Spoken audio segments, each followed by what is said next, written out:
അത് ഉള്ളതാണ് മനസ്സിലായി. പക്ഷെ കണ്ണൂർ ഇപ്പോൾ ഓൾറെഡി ഡെവലപ്പ് ചെയ്യും. പക്ഷെ കണ്ണൂർ ചില പ്രദേശത്തൊക്കെ നമ്മൾ കണ്ണൂരിന്റെ അടുത്തല്ലേ, നമുക്ക് രാജ്യമൊക്കെ പോകാൻ പേടിയും. അതായത് കണ്ണൂർ എയർപോർട്ട് ഇപ്പോൾ ക്ലിക്ക് ആയിട്ടില്ല. പ്രൈവറ്റ് എന്തായാലും മറ്റേ ഇത് കൊടുക്കുന്നില്ലല്ലോ ഇന്റർനാഷണൽ കൊടുക്കാത്ത എന്തുകൊണ്ടാന്ന് കാരണം എന്ന് വെച്ചാല് ഈ ജനങ്ങളുടെ ഇടയിൽ ജനങ്ങൾക്ക് ഒരു പേടിയുണ്ട്. കണ്ണൂര് ഇപ്പൊ ഞാൻ കണ്ണൂർ നമുക്കൊരു പേടിയുണ്ട്, മനസ്സിലാ. കോഴിക്കോടുണ്ട്. അപ്പം പിന്നെ ഗൾഫിൽ നിന്നൊക്കെ ഇറങ്ങണ്ടല്ലോ അവിടെ. അല്ല കണ്ണൂര് കൊടുക്കുന്നില്ല. കണ്ണൂര് കൊടുക്കുന്നില്ല, ഒന്നോ രണ്ടോ ഡൊമസ്റ്റിക് ആകണ്ടേ വരുന്നുള്ളൂ. അല്ല കണ്ണൂര് ഞാൻ പറയുന്നതൊക്കെ ഇപ്പൊ ഞാൻ പറഞ്ഞു കണ്ണൂർ നമുക്ക് ചെറിയൊരു പേടിയുണ്ട്. പണ്ടത്തെ ഒരു രാഷ്ട്രീയത്തിന്റെ ഒരു പേരിൽ ജനങ്ങൾക്ക് ഒരു പേടി വന്നൊരു സ്ഥലമാണ് കണ്ണൂര്. അതായത് LDFന്റെ ഒരു BJPന്റെ കുറച്ചൊരു വൃത്തികെട്ട കളി കൊണ്ട് രാത്രി 10 ഞാനിപ്പോ നമ്മള് കണ്ണൂര് തലശ്ശേരിയൊക്കെ നമുക്ക് 20 മിനിറ്റ് കഴിഞ്ഞാൽ തലശ്ശേരി കണ്ണൂർ എത്തി. പക്ഷേ നമുക്ക് രാത്രി ഒരു 10 മണിക്ക് ശേഷം ഒറ്റക്കൊക്കെ പോകാൻ പേടിയാണ് വണ്ടിയൊക്കെ. എന്താ വെച്ചാൽ എവിടെയെങ്കിലും ഒരു അടിപിടി ഉണ്ടെങ്കിൽ നമ്മള് വണ്ടിന്റെ നമ്പർ പ്ലേറ്റ് ബോർഡറൊക്കെ നോക്കി നമ്മൾ അവിടെ പിടിച്ചു വെച്ച് നമ്മളൊക്കെ അടിക്കാൻ പിടിച്ചു വെച്ചു. ഒരു ബുദ്ധിയില്ലാത്ത കൂടുതലുണ്ട് പണ്ട്. അപ്പൊ അതുകൊണ്ട് ഈ ഒരു എയർപോർട്ടിലൊക്കെ ഫ്ലൈറ്റ് ഒക്കെ ഇവർ ഒന്നിക്കിട്ട് 2 മണിക്കായിരിക്കും പോലത്തേക്ക്. പല ടൈമിലും ഓരോരുത്തർ പോവാ. അപ്പൊ ഒരു ഒഴിഞ്ഞ ടൈമിലൊക്കെ പോവാൻ നമുക്ക് ആൾക്കാർ ധൈര്യത്തിൽപ്പെട്ട് പോവില്ല. അതുകൊണ്ട് അവിടെ ഈ എന്താ പറയുക ഫ്ലൈറ്റ് സർവീസിന്റെ ആൾക്കാർ എണ്ണം കൂടുന്നില്ല, മനസ്സിലായ. പക്ഷെ നമുക്കിപ്പോൾ ധൈര്യം കോഴിക്കോട് പാതിരൊക്കെ പോലത്തേക്കൊക്കെ നമുക്ക് പോവാം. കടകളൊക്കെ തുറന്നിട്ടുണ്ട്. നേരെ മറിച്ച് കണ്ണൂർ നമ്മൾ എയർപോർട്ടിൽ പോകണമെങ്കിൽ ഒരു 5-8 കിലോമീറ്റർ ഒരു കട പോലും കാണില്ല. ഒരു റോഡ് മാത്രമേ ഉള്ളൂ, മനസ്സിലായ. ഒരു ചായ കുടിക്കണ്ടിട്ടുണ്ടെങ്കിൽ എയർപോർട്ടിന്റെ അടുത്ത് ഒന്നുമില്ല. അത് കുറച്ചൊരു 5-8 കിലോമീറ്റർ ഇങ്ങോട്ട് വന്നാൽ കുറച്ച് ഒരു ടൗൺ പോലെ ചക്കരക്കുണ്ട് ടൗൺ കാണും. ഇതൊക്കെ എയർപോർട്ടിന്റെ മെയിൻ ഘടകയല്ലേ. പോകുന്ന പോലെ സൈഡിലൊക്കെ നിർത്തി ചായ കുടിക്കാൻ. അതാണ് ഒരു ഒഴിഞ്ഞ പോലെ സ്ഥലം പോലത്തെ എയർപോർട്ടിൽ തടഞ്ഞു നോക്കും മനുഷ്യന്മാർ, മനസ്സിലായോ. ഇപ്പൊ ഒരു കടവത്തൂർ ഇപ്പൊ ഒരു അടി എടുത്തിട്ടുണ്ടെങ്കിൽ അവര് ന്യൂസ് കൊടുക്കും, എടാ നമ്മളിവിടെ ഒരു അടിപിടി കേസുണ്ട്, നാദാപുരം രജിസ്ട്രേഷൻ വണ്ടി പോകുന്നുണ്ടെങ്കിൽ അവിടെ നിന്ന് തടഞ്ഞു വെച്ചോന്നു. അപ്പൊ ഒരു 10-15 കിലോമീറ്റർ CPMന്റെ കുറെ BJPന്റെ ആൾക്കാരുണ്ടാവും. അവർ നമ്മളവിടെ തടഞ്ഞു നോക്കും. കണ്ണൂര് പാർട്ടി ഗ്രാമം പോലത്തെ സ്ഥലമല്ലേ. നമ്മളെ വണ്ടിക്ക് ഗ്ലാസ്സിനിട്ട് അടിച്ച് പൊട്ടിക്കും, നമ്മളെ വണ്ടിക്ക് അടിക്കും, ചിലപ്പോൾ അവിടുന്ന് കൊല്ലു തന്നെ ചെയ്യും. അപ്പൊ അതൊക്കെ നടന്നുകൊണ്ടിട്ട് ഈ എയർപോർട്ട് വികസിക്കാത്തടാ. നമുക്ക് ഇന്റർനാഷണൽ ഫ്ലൈറ്റ് അവിടെ ഇറങ്ങുന്നുണ്ടല്ലോ. ഇന്റർനാഷണൽ അവിടെ ഇതില്ല, ആൾക്കാർ പോകുന്നില്ല അങ്ങനെയൊന്നും. നോർമലായിട്ട് ഖത്തർ, ദുബായ് ഖത്തർ അതേ ഉള്ളൂ, കുറഞ്ഞ ഫ്ലൈറ്റില്ലേ. ഇത് ഒരു എയർപോർട്ടൊക്കെ ഡെവലപ്പ് ആണ്ടിട്ടുണ്ടെങ്കിൽ ഇഷ്ടം പോലെ ഫ്ലൈറ്റ് വരണം പോവാ. അതൊക്കെ എയർപോർട്ട് ഇൻഫ്രാസ്ട്രക്ചർ തന്നെ ആൾക്കാർ വരാത്തോണ്ട് അവര് ചെയ്യാത്തത്. ആൾക്കാർ വരാത്തോണ്ടല്ല, ഈ ഇന്റർനാഷണൽ കൊടുക്കാതെ ഈ പറഞ്ഞ പോലെ എത്ര ഫ്ലൈറ്റ്സ് വരത്തില്ല. ഫ്ലൈറ്റ്സ് വന്നില്ലെങ്കിൽ ആൾക്കാർ വരില്ല. ആൾക്കാർ വന്നില്ലെങ്കിൽ അവിടെ കച്ചവടം. കോഴിക്കോടും ഖത്തറും ദുബായി പിടിച്ചിരിക്കുന്നവര് ആൾക്കാർ പോകുന്നില്ല വരുന്നില്ല, മനസ്സിലായ. ആകെ ഡൊമസ്റ്റിക് ഉണ്ട്, എന്തോ 2-3 എങ്ങാണ്ടേ ഉള്ളൂ ഡൊമസ്റ്റിക് തന്നെ. ഇപ്പൊ ഡൊമസ്റ്റിക് നമ്മുടെ ഇന്ത്യയിൽ എത്ര ഡൊമസ്റ്റിക് ഉണ്ട്, അതിൽ 1-2 എണ്ണത്തിനെങ്ങാണ്ട് അവിടെ ലാൻഡ് ചെയ്യാനുള്ള ഇതുള്ളൂ, പെർമിറ്റ് ഉള്ളൂ. നല്ല സെറ്റപ്പ് എയർപോർട്ടാണ്, കാണാനും പിടിക്കാനൊക്കെ ഭയങ്കര ഒരു സെറ്റപ്പാണ്. പോയിട്ടുണ്ടോ? ഞാൻ 3-4 അവിടെ പോയിട്ടില്ലേ. മാംഗ്ലൂർ എയർപോർട്ട്. എവിടുന്ന് വന്നിട്ട് ഇറങ്ങി അവിടെ?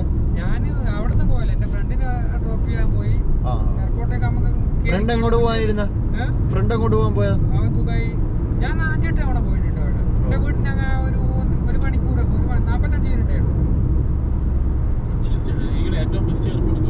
കേരളത്തിലെ കൊച്ചി, തിരുവനന്തപുരം. കൊച്ചി ഏറ്റവും ട്രിവാൻഡ്രത്ത് നിന്നാണ് ഞാൻ എപ്പോഴും പോകുന്നു. അല്ല, ഞാൻ പത്തനംതിട്ട.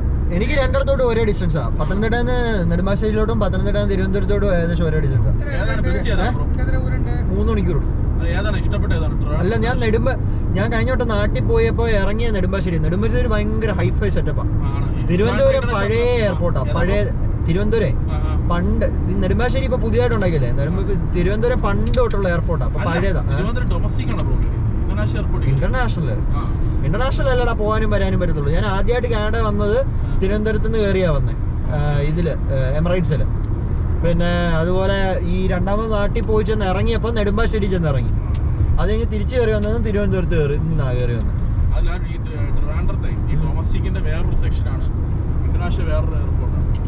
ഡൊമസ്റ്റിക് സൈഡിലോട്ട് ഞാൻ പോയിട്ടില്ല കേട്ടോ. ഡൊമസ്റ്റിക് എയർപോർട്ട് പഴയ മോഡൽ പണ്ടത്തെ. അല്ല, ഇന്റർനാഷണൽ പഴയതാടാ നമുക്ക്. നെടുമ്പാശ്ശേരിയോട് നോക്കുമ്പോ പഴയ പോലെ. അല്ല, ട്രിവാൻഡ്രം ഇന്റർനാഷണൽ എയർപോർട്ട് വന്നത് 2011 ഇന്റർനാഷണലോ? ഞാൻ കാനഡയിൽ വരുമ്പോ ട്രിവാൻഡ്രത്ത് ദുബായ് ടു ടൊറന്റോ അങ്ങനെയാണ്. Trivandrum to Dubai international airport. ഞാന് എമിറേറ്റ്സ് വരുമ്പോ ദുബായ് ചെന്ന് ഇറങ്ങും. മറ്റേ ഇതില് വന്നപ്പോ പിന്നെ അല്ല തിരിച്ചു വന്നപ്പോ ഞാൻ കുറെ ഇടത്ത് ഇറങ്ങി. മറ്റേ ഒമാനിലൊക്കെ കയറിയാ വന്നേ. ഒമാൻ എയർവേസ് ഈജിപ്റ്റ് വഴി. ഇവിടുന്ന് തിരുവനന്തപുരത്ത് നിന്ന് ഒമാനിൽ പോയി ഇറങ്ങിയിട്ട് ഒമാനിൽ നിന്ന് കെയ്റോയിൽ ഗ്രീസിൽ നിന്ന് ടൊറന്റോ. പക്ഷെ രസമായിരുന്നു കേട്ടോ. ഞാൻ ഉദ്ദേശിച്ചത്ര ഒമാനിൽ ചെന്ന് ഇറങ്ങി കഴിഞ്ഞപ്പോ ഒമാനില് നല്ല ചീപ്പാണ് കേട്ടോ. അതെന്താ പറയുക, ഇമാരുടെ ഒരു സെറ്റപ്പ് അല്ല ആ സമയം മുതലെടുത്തേ. ഇമാരുമായിട്ട് ഈജിപ്റ്റ് ടൂർ പാക്കേജ് കുത്തി കയറ്റിയിട്ടുണ്ടായിരുന്നു. അപ്പോൾ 2 days ലാഭം എങ്ങനെയാടാ? എനിക്ക് മര്യാദക്ക് ഇവിടെ വരാനുള്ള 1.5 ലക്ഷം രൂപയായിരിക്കും എല്ലാം കൂടെ വൺ വേ. 2 ദിവസം ഇമാരെ അവിടെ കറക്കി കാണിച്ചു. ഒരു രസമാണ്. പക്ഷെ അവിടെ ലാഭമാണ്. അല്ല പക്ഷെ നമുക്ക് ആവശ്യമില്ല 1.5 ലക്ഷം രൂപ ചെലവ് വന്നില്ലേ? എക്സ്ട്രാ അല്ലേ ടോട്ടലി ഫുഡൊക്കെ ഞങ്ങൾ നിന്ന ഹോട്ടലിൽ തന്ന ഒരു തല്ലിപ്പൊളി ഫുഡ് കേട്ടോ. പുറത്തുനിന്നൊന്നും എനിക്ക് പോയിട്ട് അങ്ങനെ എക്സ്പ്ലോർ ചെയ്യാനൊന്നും സമയം കിട്ടിയില്ല. എല്ലാം ഇവരുടെ അധീനതയിലായിരുന്നു. പക്ഷെ കൈറോയിലൊക്കെ സൂക്ഷിക്കേണ്ട ഒരുപാട് കാര്യങ്ങളുണ്ട്. അതായത് ഈ പാക്കേജ് എടുത്തു പോകുമ്പോൾ ഇവരുടെ കൂടെ അല്ലാതെ പുറത്തൊന്നും നമ്മൾ ഇറങ്ങിക്കഴിഞ്ഞാൽ നമ്മളെ പറ്റിക്കുകയൊക്കെ ചെയ്യും. പ്രമോഷനോ ഒക്കെ ഉണ്ട്. പിന്നെ രാജ്യം മൊത്തത്തിൽ ഒരു തകർന്നു നടക്കുന്ന പോലെ ഈ നമ്മുടെ ബോംബൊക്കെ ഇട്ട് ബിൽഡിങ് തകർക്കത്തില്ല, അതുപോലത്തെ പോലെയൊക്കെയാണ് ബിൽഡിംഗ് ഇരിക്കുന്നത്. ആ ബിൽഡിങ്ങിലൊക്കെ ആൾതാമസമുണ്ട്. അതിൽ ബിൽഡിങ്ങിന്റെ അകത്തൊന്നും മിൻറ്റൊന്നുമില്ല. ഇങ്ങനെ ഇഷ്ടിയൊക്കെ ഇടിഞ്ഞു പൊളിഞ്ഞു കിടക്കും. അതിന് മനുഷ്യന്മാർ താമസിക്കാം. ചൂടുണ്ട്. പക്ഷെ ഇപ്പൊ നമ്മൾ ഇവിടെ കാടുള്ള ചൂട് നമ്മൾ വേർത്ത് കുളിക്കത്തില്ല. അങ്ങനെ വേർത്ത് കുളിക്കത്തില്ല. ഭയങ്കര ചൂടാണ്. പക്ഷെ നമുക്ക് നമ്മുടെ ദേഹം വേർക്കില്ല. എന്ന് വെച്ചാൽ അവിടെ ഭയങ്കര ഡ്രൈ ഏരിയ, ഹ്യൂമിഡിറ്റി ഇല്ല. അപ്പൊ നമ്മളിങ്ങനെ നടന്ന് പൊള്ളി ഉരുകുന്ന ഒരു ഫീലിംഗ് ഇല്ലേ, അതില്ല. അത് നമുക്ക് തോന്നുന്നില്ല. ഈജിപ്ത് പോണോ, ചൈനയിലൊക്കെ പോണോ? പിരമിഡ് നമ്മൾ കാണുന്ന പോലെ ഒന്നും അല്ല. അതിന്റെ ഒരു കല്ല് എന്ന് പറഞ്ഞാണല്ലോ നമ്മളത്ര നീളമുണ്ട് ഒരു കല്ല്. ഒരു 3 ഏറ്റവും കുഞ്ഞിട്ട കല്ലിന് എങ്ങാണ്ട് 1.5 ടണ്ണാ. 1.5 ടൺ. എങ്ങനെയാണെന്നറിയോ പറയുന്നത്?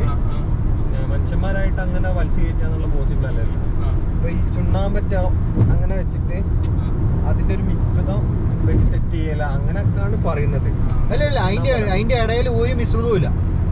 അതായത് ഒരു കല്ലും തമ്മിലുള്ള ഈ കറക്റ്റ് ഫിറ്റിലാണ് അത് നിൽക്കുന്നത്. അതിന്റെ ഇടയിൽ ഒന്നുമില്ല.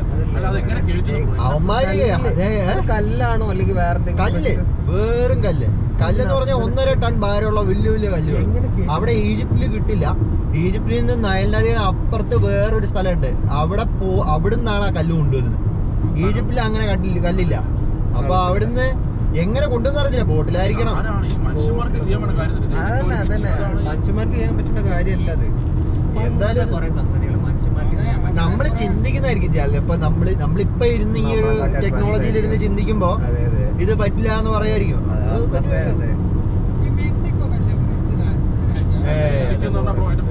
ഭയങ്കര അറിയാത്ത സ്ഥലത്തെങ്ങനെ പോയാ വെടി കൊണ്ട് ചാവും.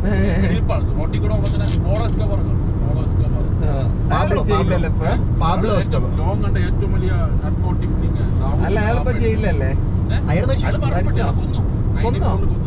വേറെ ആളുണ്ടല്ലോ ജയിലിൽ ഇതേപോലുള്ള ഒരാൾ.